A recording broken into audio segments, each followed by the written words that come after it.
Hi, welcome Jason Peplinski, co-executive director of Sin City Classic Sports, the largest LGBTQ plus sports event in the world. Thank you so much for being here with me today. Hi, Tracy. Thanks for having us. Yeah, wonderful. And I just want to begin, Jason. I'd love to hear a little bit about your background, how you became involved with Sin City Classic Sports, and then also a little background on the event. Great. My co-executive director, Larry, and I, Larry Ruiz, both served as commissioners of the LGBT softball league in Los Angeles called GLASA.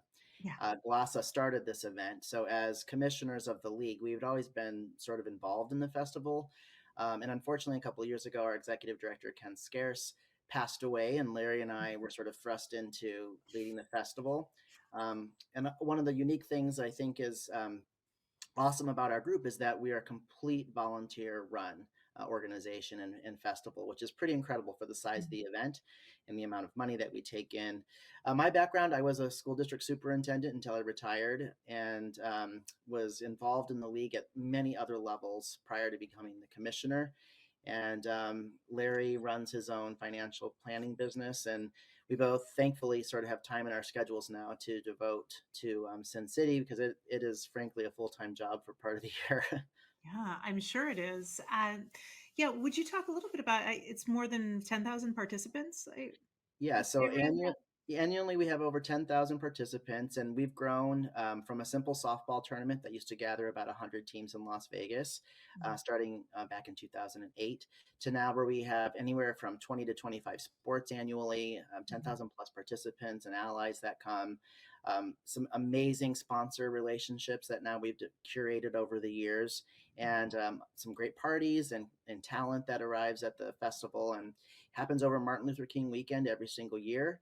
Mhm. And sports are starting earlier and earlier. It used to be just a weekend festival, but now we have sports beginning on Thursday and going into the evening on Monday. So, Wow, that's incredible. And would you touch on a few of those sports that people can look forward to? yeah, so a really unique variety, frankly. Mhm. There's kind of something for everybody. We have diving and wrestling and um, softball, of course, kickball, dodgeball, volleyball, sand volleyball. We have bridge, even. We have darts. We have, yeah, we run the gamut, and Mhm. bowling, and you name it. And every year we're looking to build partnerships with new sports to join the festival. We have a new sport that Yeah. is exhibit this year, and then they're going to participate next year, which is gay rodeo, which we're super excited Mhm. about. So they'll be an exhibitor this year. They're going to hold some their conference at our festival this year, and then hopefully in 2025 we'll actually hold their competition at the festival. Oh, incredible. And how did you get involved with gay rodeo? I know that's been a big thing for many decades now. Yeah, so we're super fortunate because of the size and sort of the attention that the festival grabs now. People get referred to us pretty often. So the Las Vegas Visitors Convention Association is super a great partner for us.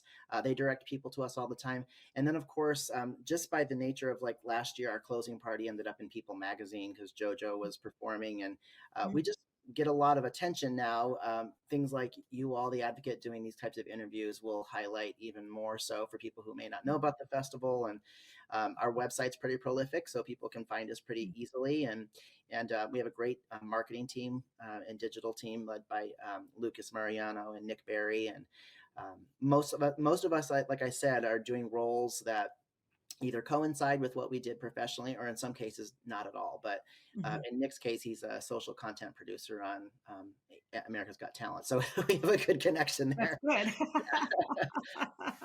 Well, Jason, I wonder, I know that you have a softball background, but of all the new sports, are there any that you wish you could participate in? Yeah, so I played volleyball in college Mhm. actually, and I was a diver and Oh, gymnast. wow. Like, yeah, and so I'm super excited about diving joining us this year because that's a sport that I love to watch. We added cheer a few years ago, which Mhm. was exciting because people, if you know cheer nowadays, it's not the cheer of olden days. And I cheered in Right. college actually for football, and so I love watching that. And our newest sports, that we have at the festival will be popular. Pickleball, as you know, Mhm. is one of the fastest growing sports in the country, and this Right. is their second year with us, and they sold out last year. So they Wow. expanded this year. They're actually starting a little earlier because they had so much interest. So really exciting list, and we're always adding new sports. So we already were contacted for 2025 for martial arts, and our list will continue to evolve. But Yeah. those are sort of my favorites to go watch, and of course, wrestling. I love watching wrestling. Right. So Sure. Sure. And I also read that you have cornhole, which we is we do.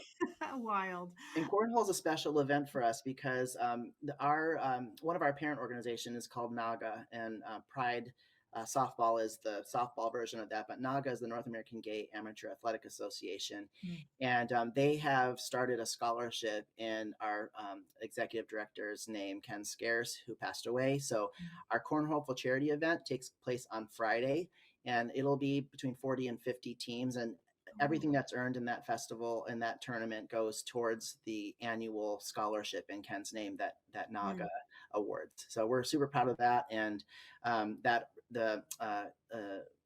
there's an award in Ken's name, which is a leadership award that we started 3 years ago, and that is handed out Thursday night at the Compete dinner, which is where they do their annual awards. So every year we honor a sports leader in the LGBTQIA plus world from one of our partner sports, and we award them Ken's award at that dinner on Thursday. How can folks sign up to compete, or is where are you at in that process? Yeah, so all of the sports are currently registering right now. A couple of them are full, not many, but a couple of them are full. Like I know tennis is full, but they go to sincityclassic.org. That's sincityclassic.org.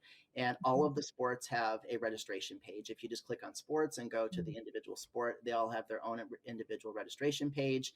And then in a couple of weeks, any allies or visitors that are coming with any of our athletes will be able to go to the same website and purchase a guest wristband. So you do need a participant wristband to get into all of the parties and the events.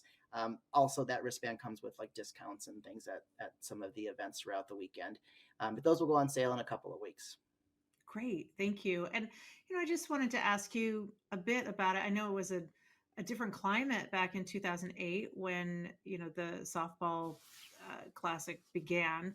And would you talk about the ongoing importance of sharing and participating in sports for LGBTQ plus people, and having a safe space in which to do that? One of the things we know is our league in LA was founded back in the late 70s. We were one of the Mm. original founding leagues cities in the Naga League, and since that time, we know the number of people that have benefited from a safe place to compete in sport.